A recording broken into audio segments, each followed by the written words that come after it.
আসসালামু আলাইকুম ওরহমতুল্লাহ।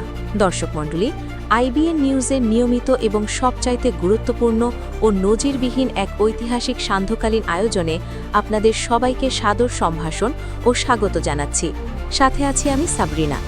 আপনারা জানেন, আজ দুপুরে আমরা কোনো ভিডিও আপলোড করিনি, কারণ আজ রবিবার, অর্থাৎ সপ্তাহের শুরুর দিনটিতে বিশ্ব রাজনীতি এবং মধ্যপ্রাচ্যের রণক্ষেত্রে এমন কিছু নাটকীয় পরিবর্তন এসেছে যা খণ্ড খণ্ড করে প্রকাশ করা সম্ভব ছিল না।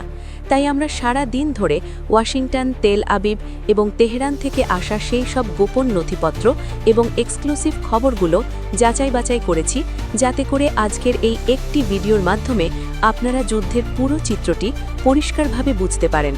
এবং আজকের সন্ধ্যাটি মধ্যপ্রাচ্যের জন্য একটি নির্ণায়ক সন্ধ্যা হতে যাচ্ছে। তবে মূল খবরে এবং সেই রোমহর্ষক বিশ্লেষণে প্রবেশ করার আগে আপনাদের কাছে আমার বিনীত ও বিশেষ অনুরোধ, আপনারা যারা যুদ্ধের একদম সত্য খবর এবং গভীর বিশ্লেষণ সবার আগে জানতে চান, তারা এখনই ভিডিওর নিচে থাকা কালো রঙের সাবস্ক্রাইব বাটনটিতে ক্লিক করে পাশের বেল আইকনটি অন করে দিন, যাতে সঠিক তথ্যটি সবার আগে আপনার ডিভাইসে পৌঁছে যায়। দর্শক, আজকের দিনের সবচাইতে ব্রেকিং এবং তোলপাড় করা খবরটি এসেছে আমেরিকা থেকে। হোয়াইট হাউসের একটি গোপন সূত্র নিশ্চিত করেছে যে মার্কিন প্রেসিডেন্ট ডোনাল্ড ট্রাম্প আজ দুপুরে ইরানের সর্বোচ্চ নেতার কাছে একটি অত্যন্ত কঠোর গোপন চিঠি বা আল্টিমেটাম পাঠিয়েছেন, যেখানে তিনি স্পষ্টভাবে সময়সীমা বেঁধে দিয়েছেন। প্রেসিডেন্ট ট্রাম্প তার স্বভাবসুলভ ভঙ্গিতে হুঁশিয়ারি দিয়ে বলেছেন, আগামী ৪৮ ঘণ্টার মধ্যে ইরান যদি লোহিত সাগরে হুথি বিদ্রোহীদের হামলা বন্ধ না করায় এবং হিজবুল্লাহকে সীমান্ত থেকে সরিয়ে না নেয়, তবে আমেরিকা আর কোনো আলোচনায় যাবে না। বরং তারা এবার অপারেশন ডেজার্ট স্টর্মের আদলে ইরানের সরাসরি সামরিক অভিযান চালাতে পারে। এবং ট্রাম্পের এই বার্তার পরপরই পেন্টাগন মধ্যপ্রাচ্যে তাদের B-52 বোম্বার বিমানগুলো মোতায়েন করার নির্দেশ দিয়েছে, যা যুদ্ধের দামামা বাজিয়ে দিয়েছে। পেন্টাগনের ভেতরের খবর হল, এই বোম্বারগুলো দিয়ে ইরানের পরমাণু স্থাপনা এবং তেল ক্ষেত্রগুলোতে একযোগে হামলা চালানোর পরিকল্পনা করা হয়েছে, যা ইরানি অর্থনীতিকে মুহূর্তের মধ্যে ধসিয়ে দিতে পারে। এদিকে ইসরায়েলের পরিস্থিতি আজ রবিবার সকাল থেকেই ভয়াবহ আকার ধারণ করেছে। আপনারা জানেন, গতকাল শনিবার রাতে তেল আবিবে ইতিহাসের সবচাইতে বড় বিক্ষোভ হয়েছে এবং সেই রেশ কাটতে না কাটতেই আজ দুপুরে ইসরায়েলি প্রধানমন্ত্রী বেনিয়ামিন নেতানিয়াহু তার মন্ত্রিসভায় এক উত্তপ্ত পরিস্থিতির মুখোমুখি হয়েছেন। কারণ বিরোধী দলের নেতারা এবং জিম্মিদের পরিবারগুলো আজ ইসরায়েলের পার্লামেন্ট বা নেসেট ঘেরাও করেছে এবং তারা স্লোগান দিচ্ছে যে ট্রাম্পের নির্দেশ মেনে এখনই যুদ্ধবিরতি চুক্তি স্বাক্ষর করো। কিন্তু নেতানিয়াহু তার রাজনৈতিক ক্যারিয়ার বাঁচাতে যুদ্ধ চালিয়ে যাবার সিদ্ধান্তে অটল রয়েছেন, যা ইসরায়েলকে কার্যত দুই ভাগে বিভক্ত করে দিয়েছে। এমনকি ইসরায়েলি সামরিক বাহিনীর রিজার্ভিস্টরা হুমকি দিয়েছে যে নেতানিয়াহু যদি এখনই কোনো সিদ্ধান্তে না আসেন, তবে তারা আর যুদ্ধে অংশ নেবেন না, যা ইসরায়েলি সেনাবাহিনীর মনোবল ভেঙে দিয়েছে। দর্শক, গাজার পরিস্থিতি নিয়ে আজ আমরা যে তথ্য পেয়েছি তা অত্যন্ত হৃদয় বিদারক। যদিও আন্তর্জাতিক মিডিয়াগুলো বলছে গাজায় যুদ্ধের তীব্রতা কমেছে, কিন্তু আমাদের সোর্স বলছে আজ সকালেও উত্তর গাজায় ইসরায়েলি ড্রোন হামলায় একই পরিবারের ৫ জন সদস্য শহীদ হয়েছেন এবং জাবালিয়া রিফিউজি ক্যাম্পে ইসরায়েলি স্নাইপাররা সাধারণ নাগরিকদের লক্ষ্য করে গুলি চালাচ্ছে বলে খবর পাওয়া গেছে। হামাস আজ সন্ধ্যায় এক বিবৃতিতে জানিয়েছে যে তারা ইসরায়েলের এই বিশ্বাসঘাতকতার জবাব দিতে তেল আবিবের কেন্দ্রে তাদের নতুন তৈরি M90 রকেট দিয়ে হামলা চালাবে, যা ইসরায়েলের আয়রন ডোম ভেদ করতে সক্ষম বলে তারা দাবি করছে।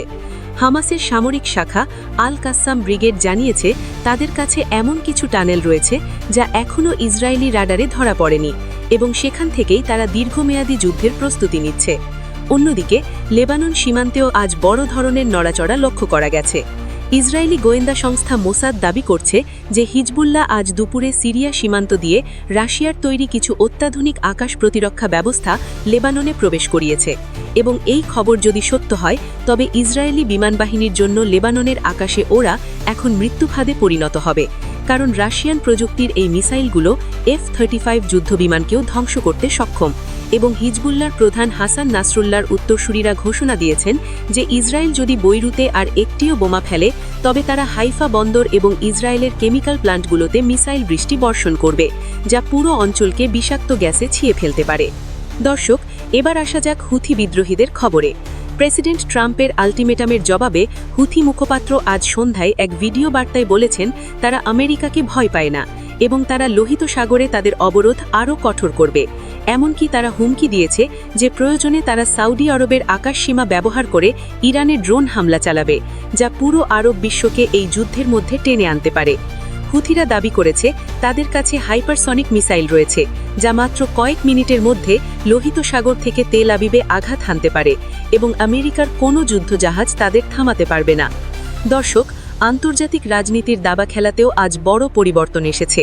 বিশেষ করে রাশিয়া এবং চীন আজ যৌথভাবে আমেরিকার প্রেসিডেন্ট ডোনাল্ড ট্রাম্পকে সতর্ক করে বলেছে যে ইরানের ওপর কোনো সামরিক পদক্ষেপ নেওয়া হলে তা তৃতীয় বিশ্বযুদ্ধ শুরু করতে পারে। এবং রাশিয়ান প্রেসিডেন্ট ভ্লাদিমির পুতিন আজ দুপুরে তার নৌবাহিনীকে ভূমধ্যসাগরে সর্বোচ্চ সতর্ক থাকার নির্দেশ দিয়েছেন, যা প্রমাণ করে পরাশক্তিগুলো এখন একে অপরের মুখোমুখি অবস্থান নিচ্ছে। ক্রেমলিন থেকে বলা হয়েছে ইরান একা নয় এবং রাশিয়ার S-400 মিসাইল সিস্টেম ইরানের সুরক্ষায় সদা প্রস্তুত হয়েছে।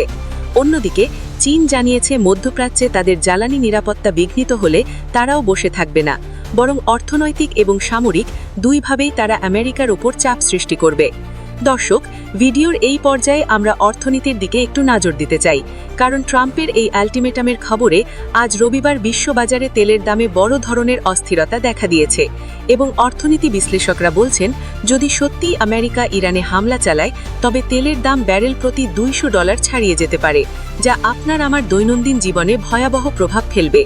বিশেষ করে বাংলাদেশ ও ভারতের মতো উন্নয়নশীল দেশগুলোতে জ্বালানি তেলের দাম বাড়লে পরিবহন খরচ এবং নিত্য প্রয়োজনীয় দ্রব্যের দাম সাধারণ মানুষের নাগালের বাইরে চলে যাবে। ইতিমধ্যে এশিয়ার শেয়ার বাজারগুলোতে বড় ধরনের পতন লক্ষ্য করা গেছে এবং সোনার দাম রেকর্ড পরিমাণ বৃদ্ধি পেয়েছে, কারণ বিনিয়োগকারীরা যুদ্ধের ভয়ে নিরাপদ বিনিয়োগ হিসেবে সোনাকে বেছে নিয়েছে। দর্শক, আমরা আরও একটি গুরুত্বপূর্ণ খবর আপনাদের জানাতে চাই যা মূলধারার মিডিয়াগুলো এড়িয়ে যাচ্ছে। তা হল জর্ডান এবং মিশরের সীমান্তেও সামরিক তৎপরতা বৃদ্ধি পেয়েছে। জর্ডানের রাজা আবদুল্লাহ আজ এক জরুরি বৈঠকে বসেছেন এবং তিনি আশঙ্কা প্রকাশ করেছেন যে ইসরায়েল ফিলিস্তিনিদের জর্ডানে ঠেলে দেওয়ার ষড়যন্ত্র করছে। যদি এমনটি হয় তবে জর্ডানও যুদ্ধে জড়িয়ে পড়তে বাধ্য হবে বলে তিনি হুঁশিয়ারি দিয়েছেন। অন্যদিকে মিশর রাফা সীমান্তে তাদের ট্যাঙ্ক এবং সৈন্য সংখ্যা দ্বিগুণ করেছে, যাতে গাজা থেকে কোনো শরণার্থী সিনাই উপদ্বীপে প্রবেশ না করে। এই পুরো পরিস্থিতি বিশ্লেষণ করলে দেখা যায় মধ্যপ্রাচ্য এখন একটি বারুদের স্তূপের উপর দাঁড়িয়ে আছে, যেখানে একটিমাত্র ভুল সিদ্ধান্ত বা একটিমাত্র মিসাইল পুরো পৃথিবীকে ধ্বংসের দ্বারপ্রান্তে নিয়ে যেতে পারে।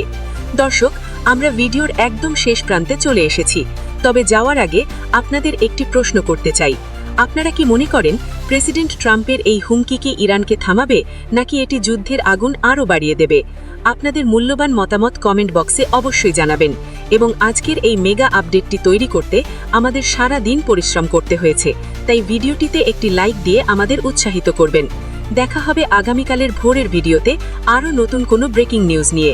ততক্ষণ পর্যন্ত সবাই সাবধানে থাকুন, সতর্ক থাকুন এবং IBN নিউজের সাথেই থাকুন। আল্লাহ হাফেজ।